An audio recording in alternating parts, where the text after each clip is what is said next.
Well, hello, humans. Welcome to the shack. Come on in, sit down and relax.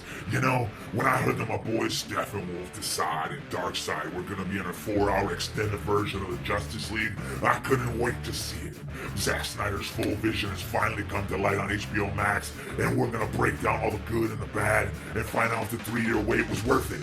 We're dissecting Zack Snyder's Justice League right here on WickedRich Review. If you want some news, there's one place you can't lose. If you have to choose, it's WickedRich Review. After watching this film a few times, the first thing that comes to mind is how immensely superior this version is compared to the theatrical version. It blows it out of the water in every possible aspect you could think of. From the opening scene, Zack Snyder's slow motion style grabs your attention. It sets a rhythm, a pacing for the film.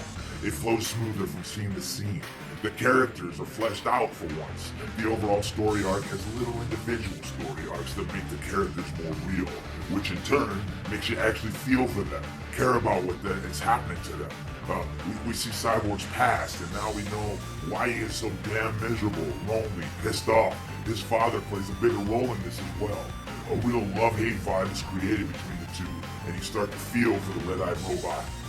We see a different dynamic between Bruce Wayne and Alfred, a kind of behind-the-scenes type of view as Bruce genuinely wants to make a Superman proud.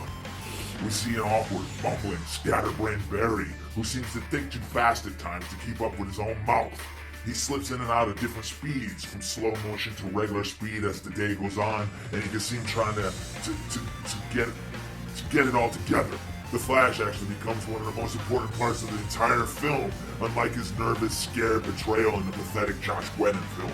Man, but he was such a tool. I'm afraid of bugs and guns and obnoxiously tall people and murder, and I can't be here. We now know how Wonder Woman knew so much about the 3 boxes and how the Unity works and who was coming for it. And well, speaking of that, oh yeah, let's get to the nitty-gritty. The villains.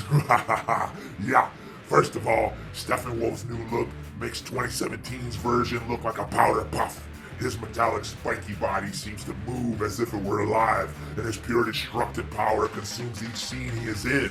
He takes down a bunch of those stupid heroes pretty effortlessly, showing that he is a formidable villain. This one will be mine. On top of that, we come to realize that in this rendition, Steppenwolf is just a lackey to the almighty Darkseid. So, with Steppenwolf whooping do-gooders left and right as just a mere underling, imagine what Darkseid will do. Yeah, oh yeah, I'm digging the style, I'm digging the storytelling, I'm digging the dark brooding tones, I'm digging the totally redone musical score, I'm digging the overall weight of the story, the balance of good and evil.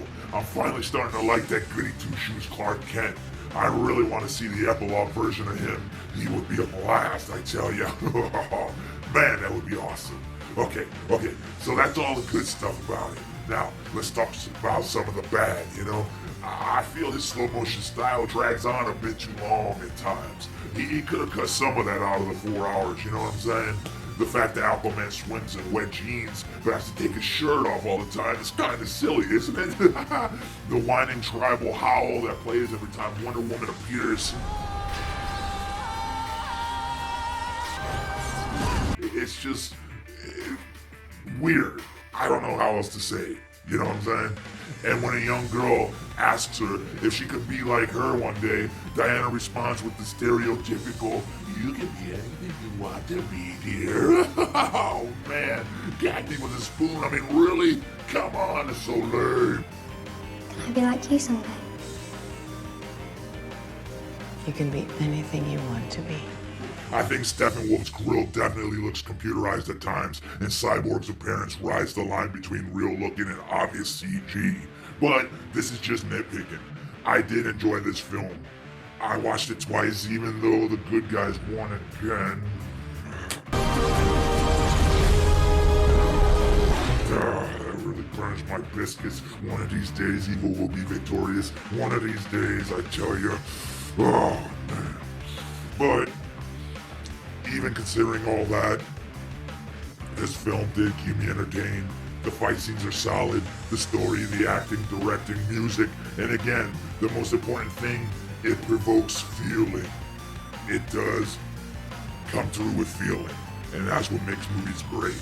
This makes you care about the characters. It makes you want to root for them. Although I never will, let's get this straight. I never will. I never said that. But I could see why you humans would. I could see why you would care for them and root for them and want them to win. Overall, on the WickedRich scale from 0 to Wicked, I give Zack Snyder's Justice League a 5-letter score. It is worth the wait. It is worth watching. And it is the best DC movie out there by far. If you like the way I break movies down and give you my honest opinions, subscribe and click the notification bell down below to see every WickedRich Reviews video as it comes out. If you want some news, there's one place you can't lose. If you have to choose, it's WickedRich Reviews.